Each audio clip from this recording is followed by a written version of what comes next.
बिस्मिल्लाहिर्रहमानिर्रहीम व बिही नस्तईन अम्मा बाद। आज 15 अगस्त 2022 है, यानी हम सब आज़ादी की 75वीं सालगिरह मना रहे हैं। आज मैं बताऊंगा कि क्या आज़ादी की लड़ाई में हमारे मदरसों का कोई हिस्सा रहा है। आज मैं बताऊंगा कि क्या हमारे उलमाए किराम का कोई हिस्सा रहा है। मशहूर तो चंद नाम सिर्फ नज़र आते हैं। लोगों को कहते हुए सुना कि आज़ादी दिलाई गांधी जी ने, आज़ादी दिलाई सुभाष चंद्र बोस ने, आज़ादी दिलाई चंद्रशेखर आज़ाद ने, आज़ादी दिलाई अशफाकुल्ला ख़ान ने, आज़ादी दिलाई राम प्रसाद बिस्मिल ने और आज़ादी दिलाई मौलाना अबुल कलाम आज़ाद रहमतुल्लाह अलैह ने। लेकिन क्या सिर्फ़ इन्हीं नामों के पीछे आज़ादी की पूरी कहानी छुपी हुई है? नहीं, ऐसा नहीं है। बल्कि आज़ादी की लड़ाई में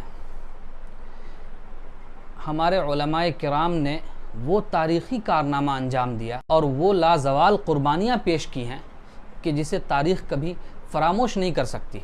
लेकिन चूँकि हम और आपको ये मालूम नहीं है कि हमारे किन अकाबिर ने कौन कौन सी क़ुरबानियाँ पेश की हैं। आज़ादी की सही तारीख़ क्या है? आज़ादी से पहले क्या माहौल था हिंदुस्तान का? अंग्रेज़ों ने कब से यहाँ तसल्लुत कायम करने का इरादा किया? अंग्रेज़ों ने कब से यहाँ पर कब्ज़ा करना शुरू किया? बात है सन 1601 ईस्वी की, जब ब्रिटिश साम्राज्य ने हिंदुस्तान के बंगाल में अपनी ईस्ट इंडिया कंपनी के ज़रिए कब्ज़े का जाल बिछाना शुरू किया। सन 1601 ईस्वी में ये कंपनी मगरिबी बंगाल में कायम हुई और तकरीबन 150 साल तक ये कंपनी चलती रही और लोग इससे फ़ायदा भी उठाते थे। लेकिन इस कंपनी को कायम करने के पीछे जो अंग्रेज़ का घिनौना मकसद था वो था इस प्यारे हिंदुस्तान पर कब्ज़ा करना। जब 17वीं सदी का आधा हिस्सा गुज़र गया तो ईस्ट इंडिया कंपनी ने अपना मुखौटा खोला और सबसे पहली जंग अंग्रेज़ों ने 1757 ईस्वी में सिराजुद्दौला के ख़िलाफ़ की और सिराजुद्दौला को शिकस्त देने के बाद सन 1764 ईस्वी में बिहार में बक्सर की जंग हुई, जिसमें नवाब शुजाउद्दौला को शिकस्त दी। यहीं पर बस नहीं हुआ, फिर उसके बाद शेर मैसूर टीपू सुल्तान रहमतुल्लाह अलैह की शहादत का वाक़या पेश आया सन 1792 ईस्वी में। फिर उसके बाद सन 1849 ईस्वी में अंग्रेज़ों ने पंजाब पर कब्ज़ा किया। ये अंग्रेज़ों की जो पॉलिसी थी कि पहले इसको मारेंगे, फिर इसको मारेंगे, फिर इसको मारेंगे, यकबारगी सब पर वार नहीं किया, बल्कि उसने किसी एक खित्ता को, एक हिस्सा को चुना, वहाँ लड़ाई की और वहाँ के राजाओं को शिकस्त दी, फिर दूसरे खित्ता, फिर दूसरे जगह, फिर दूसरी जगह। इसी तरीके से पहले बंगाल को फ़तह किया, फिर बिहार को फ़तह किया, फिर मैसूर को फ़तह किया, फिर पंजाब को फ़तह किया, यूपी को फ़तह किया। गर्ज़ धीरे धीरे अंग्रेज़ों ने पूरे मुल्क पर कब्ज़ा कर लिया। और जिस वक्त मुल्क के हर एक हिस्से पर अंग्रेज़ कब्ज़ा करते चले आ रहे थे, उस वक्त जब बंगाल पर कब्ज़ा हुआ तो बिहारियों ने सोचा कि अभी तो बंगाल पर कब्ज़ा हुआ है, अंग्रेज़ बिहार आएंगे तो देख लेंगे हम। जब बिहार पर कब्ज़ा हुआ तो पंजाब वालों ने कहा कि हम, जब हमारी बारी आएगी तो हम लड़ेंगे, हम देख लेंगे। फिर उसके बाद मैसूर, धीरे धीरे धीरे धीरे तमाम हिंदुस्तान पर अंग्रेज़ों का कब्ज़ा हो गया। मगर जब हमारे उलमा ने ईस्ट इंडिया कंपनी के फैलते हुए जाल को देखा और उसके ख़तरनाक असरात को भांपा, तो उसके बाद जो सबसे पहले मर्द मुजाहिद कफन बांध कर मैदान में आए वो हमारे उलमाए किराम में से एक आलिम दीन थे, जिनका नाम हज़रत शाह वलीउल्लाह मुहद्दिस देहलवी है। उनके बेटे शाह अब्दुल अज़ीज़ मुहद्दिस देहलवी ने सबसे पहला काम ये किया कि अंग्रेज़ों के ख़िलाफ़ फतवा दिया और लोगों को उनके ख़तरनाक मंसूबों से आगाह कराया और कहा कि अगर हम आज नहीं, अगर हम एकजुट हुए तो कल को हमारी नस्ल बर्बाद हो जाएगी, हमारी ज़िंदगी वीरान हो जाएगी, हमें तबाह व बर्बाद कर दिया जाएगा। मगर शायद चूँकि अंग्रेज़ों ने मुसलमानों से हुकूमत छीनी थी, इसीलिए किसी को कुछ नहीं पड़ी हुई थी। 1857 की जंग आज़ादी से पहले जब मुसलमानों ही नहीं बल्कि बिरादरान वतन पर तरह तरह के जुल्म सितम के पहाड़ तोड़े जाने लगे, तो जिस शख्स ने अंग्रेज़ों के ख़िलाफ़ सबसे पहले जिहाद का फतवा दिया उनका नाम हज़रत मौलाना शाह अब्दुल अज़ीज़ मुहद्दिस देहलवी रहमतुल्लाह अलैह हैं, जो फ़र्जंद हैं हज़रत शाह वलीउल्लाह मुहद्दिस देहलवी रहमतुल्लाह अलैह के। फिर उसके बाद 1915 ईस्वी में शेखुल हिंद हज़रत मौलाना महमूदुल हसन देवबंदी रहमतुल्लाह अलैह की क़ियादत में उलमा की कमेटी तश्कील पाई और उन्होंने तहरीक रेशमी रुमाल का आगाज़ किया।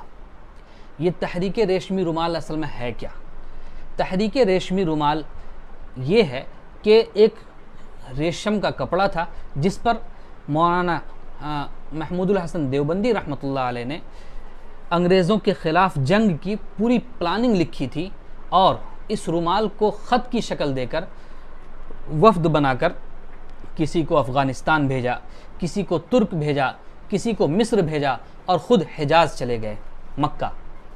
और मैं ये बताता चलूँ कि जब ये तहरीक चल रही थी और इस तहरीक रेशमी रुमाल पर जो प्लानिंग लिखी हुई थी वो यही थी कि तमाम जो हमारे हिंदुस्तान के इर्द गिर्द के ममालिक हैं, जो हमारे पड़ोसी हैं, वो हमारा साथ दें, अंग्रेज़ों के ख़िलाफ़ जंग पर वो हमारा साथ दें। और ये तहरीक कामयाब होती नज़र आ रही थी, लेकिन ऐन कामयाबी के वक्त पर एक शख्स ने गद्दारी की वो दास्तान लिखी कि जिसे तारीख़ कभी फरामोश नहीं कर सकती। उसने अंग्रेज़ों का पिट्ठू बनने के लिए, अंग्रेज़ों को अपने एतमाद में लेने के लिए, सो कॉल्ड अंग्रेज़ों का वफ़ादार बनने के लिए उसने ये सारी प्लानिंग अंग्रेज़ी गवर्नर के सामने रख दिया।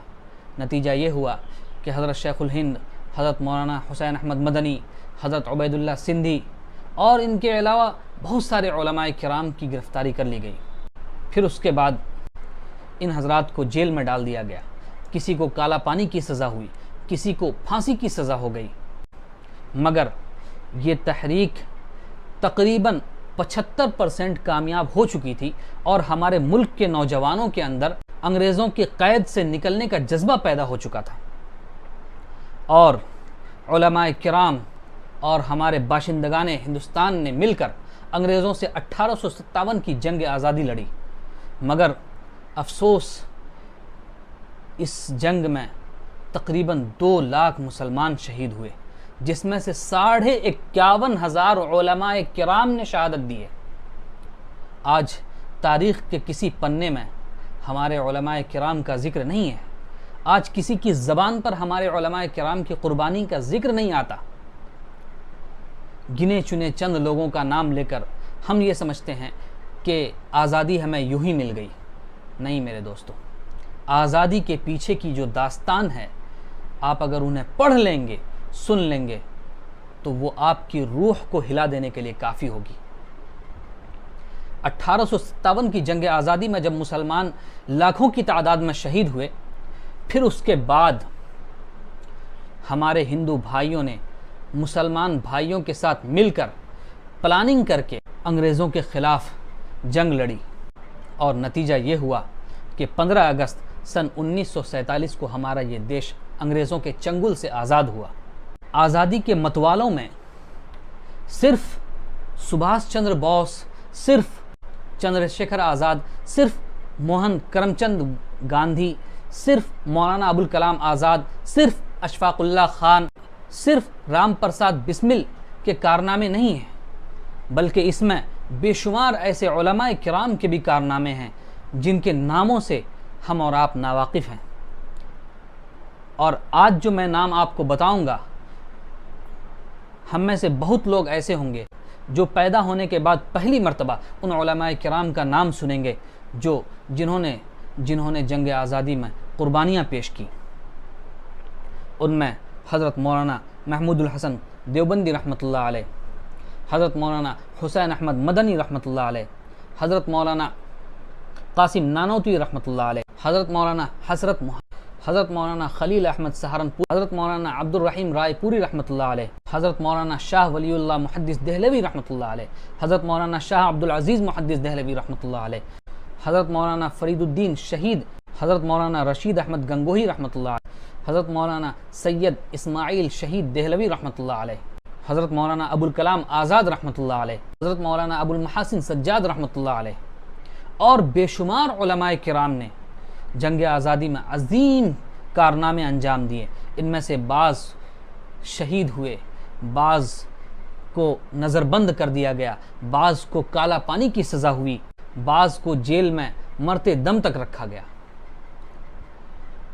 तारीख़ में आता है जब दिल्ली के चांदनी चौक से रामलीला मैदान तक सर उठाकर देखा जाता था तो उलमाए किराम की गर्दनें लटकी हुई होती थीं पेड़ों पर।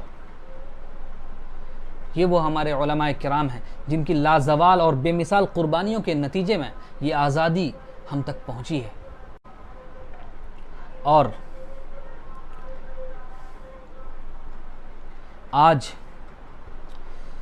बड़े अफसोस के साथ